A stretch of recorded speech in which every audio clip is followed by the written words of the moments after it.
اعوذ باللہ من الشیطان الرجیم بسم اللہ الرحمن الرحیم۔ حضرت دیا کلبی رضی اللہ عنہ نہایت ہی خوبصورت انسان تھے کہ آپ کا حسن اس قدر تھا کہ عرب کی عورتیں دروازوں کے پیچھے کھڑے ہو کر یعنی چھپ کر حضرت دیا کلبی رضی اللہ عنہ کو دیکھا کرتی تھی، لیکن اس وقت آپ مسلمان نہیں ہوئے تھے۔ ایک دن سرور کونین تاجدار مدینہ حضرت محمد صلی اللہ علیہ وسلم کی نظر حضرت دیا کلبی پر پڑی۔ آپ نے حضرت دیا کلبی کے چہرہ کو دیکھا کہ اتنا حسین نوجوان ہے۔ آپ نے اللہ تعالیٰ کی بارگاہ میں دعا مانگی، یا اللہ اتنا خوبصورت نوجوان بنایا ہے، اس کے دل میں اسلام کی محبت ڈال دے، اسے مسلمان کر دے، اتنے حسین نوجوان کو جہنم سے بچا لے۔ رات کو آپ نے دعا فرمائی، صبح حضرت دیا کلبی رضی اللہ عنہ صلی اللہ علیہ وسلم کی خدمت میں حاضر ہو گئے۔ حضرت دیا کلبی رضی اللہ عنہ کہنے لگے، اے اللہ کے رسول، بتائیں آپ کیا احکام لے کر آئے ہیں؟ آپ نے فرمایا، میں اللہ کا رسول ہوں اور اللہ واحد ہے، اس کا کوئی شریک نہیں ہے۔ پھر توحید و رسالت کے بارے میں دیا کلبی کو بتایا۔ حضرت دیا کلبی نے کہا، اے اللہ کے نبی، میں مسلمان تو ہو جاؤں لیکن ایک بات کا ہر وقت ڈر لگا رہتا ہے۔ ایک گناہ میں نے ایسا کیا ہے کہ آپ کا اللہ مجھے کبھی معاف نہیں کرے گا۔ آپ صلی اللہ علیہ وسلم نے فرمایا، اے دیا بتا تو نے کیسا گناہ کیا ہے؟ تو حضرت دیا کلبی نے کہا، یا رسول اللہ، میں اپنے قبیلے کا سردار ہوں اور ہمارے ہاں بیٹیوں کی پیدائش پر انہیں زندہ دفن کیا جاتا ہے۔ میں کیونکہ قبیلے کا سردار ہوں اس لیے میں نے 70 گھروں کی بیٹیوں کو زندہ دفن کیا ہے۔ آپ کا رب مجھے کبھی معاف نہیں کرے گا۔ اس وقت حضرت جبرائیل علیہ السلام اسی وقت حاضر ہوئے۔ یا رسول اللہ صلی اللہ علیہ وسلم، اللہ سلام کہتے ہیں اور فرماتے ہیں کہ اسے کہیں، اب تک جو ہو گیا ہے وہ ہو گیا ہے، اس کے بعد ایسا گناہ کبھی نہ کرنا، ہم نے تم کو معاف کر دیا۔ حضرت دیا کلبی آپ کی زبان سے یہ بات سن کر رونے لگے۔ آپ صلی اللہ علیہ وسلم نے فرمایا، دیا اب کیا ہوا ہے، کیوں روتے ہو؟ حضرت دیا کلبی کہنے لگے، یا رسول اللہ، میرا ایک گناہ اور بھی ہے جسے آپ کا رب کبھی معاف نہیں کریں گے۔ آپ نے فرمایا، دیا ایسا کیا گناہ ہے، بتاؤ تو صحیح۔ حضرت دیا کلبی فرمانے لگے، یا رسول اللہ، میری بیوی حاملہ تھی اور مجھے کسی کام کی غرض سے دوسرے ملک جانا تھا۔ میں نے جاتے ہوئے بیوی کو کہا، اگر بیٹا ہوا تو اس کی پرورش کرنا، اگر بیٹی ہوئی تو اسے زندہ دفن کر دینا۔ دیا روتے جا رہے اور واقعہ سناتے جا رہے ہیں۔ میں واپس بہت عرصہ بعد گھر آیا تو میں نے دروازے پر دستک دی۔ اتنے میں ایک چھوٹی سی بچی نے دروازہ کھولا اور پوچھا، کون؟ میں نے کہا، تم کون ہو؟ تو وہ بچی بولی، میں اس گھر کے مالک کی بیٹی ہوں، آپ کون ہیں؟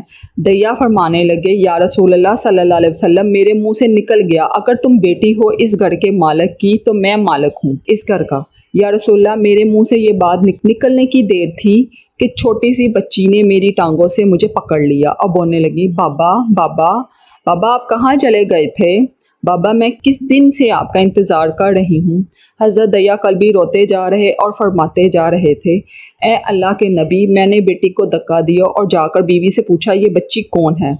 بیوی رونے لگ گئی اور کہنے لگی، دیا یہ تمہاری بیٹی ہے۔ یا رسول اللہ، مجھے ذرا ترس نہ آیا، میں نے سوچا میں قبیلے کا سردار ہوں، اگر بیٹی کو دفن نہ کیا تو لوگ کہیں گے ہماری بیٹیوں کو دفن کرتا آ رہا ہے اور اپنی بیٹی سے پیار کرتا ہے۔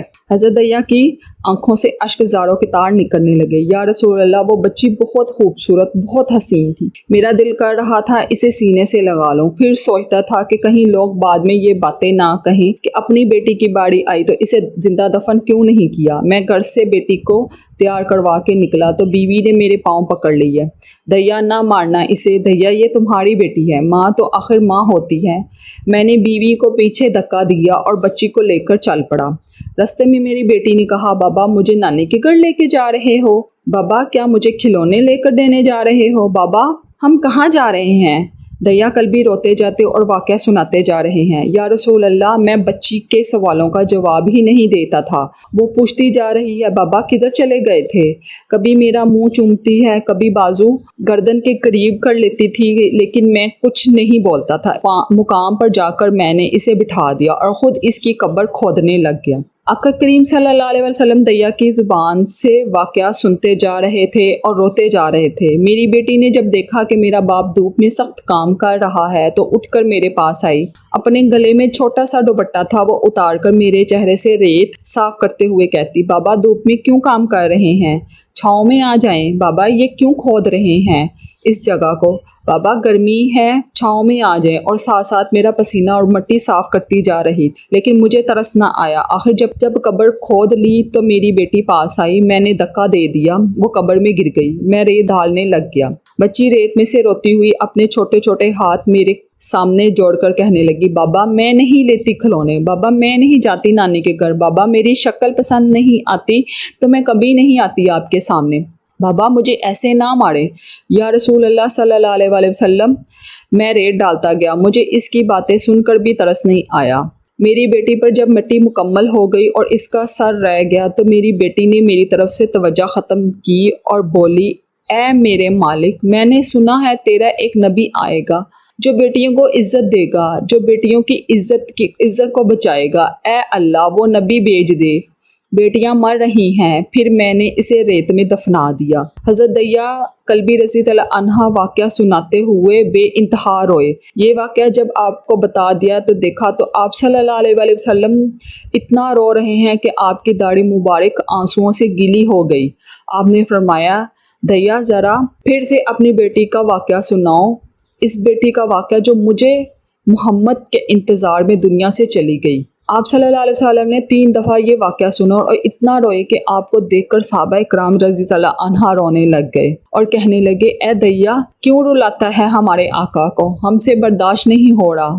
آپ نے حضرت دیا علیہ السلام سے 3 بار واقعہ سنا تو حضرت دیا کی رو رو کو کوئی حالت نہ رہی۔ اتنے میں حضرت جبرائیل علیہ السلام حاضر ہوئے اور فرمایا، یا رسول اللہ صلی اللہ علیہ وسلم، اللہ السلام کہتے ہیں اور فرمایا کہ اے اللہ کے محبوب صلی اللہ علیہ وسلم، دیا کو کہہ دیں کہ وہ اس وقت تھا جب اس نے اللہ اور آپ کو نہیں مانا تھا، اب مجھ کو اور آپ کو اس نے مان لیا ہے تو دیا کا یہ گناہ بھی ہم نے معاف کر دیا ہے۔ اس کے بعد آپ صلی اللہ علیہ وسلم نے فرمایا، جس نے 2 بیٹیوں کی کفالت کی، انہیں بڑا کیا، ان کے فرائض ادا کیے، وہ قیامت کے دن میرے ساتھ اس طرح ہوگا جس طرح شہادت کی اور 7 والی انگلی آپس میں ہے۔ جس نے 2 بیٹیوں کی پرورش کی، اس کی یہ اہمیت ہے، تو جس نے 3 یا 4 یا 5 بیٹیوں کی پرورش کی سوچئے اس کی کیا اہمیت ہوگی۔ بیٹیوں کی پیدائش پر گھبرایا نہ کرے، انہیں والدین پر بڑا مان ہوتا ہے اور یہ بیٹیاں اللہ کی خاص رحمت ہوتی ہیں۔ سبحان اللہ۔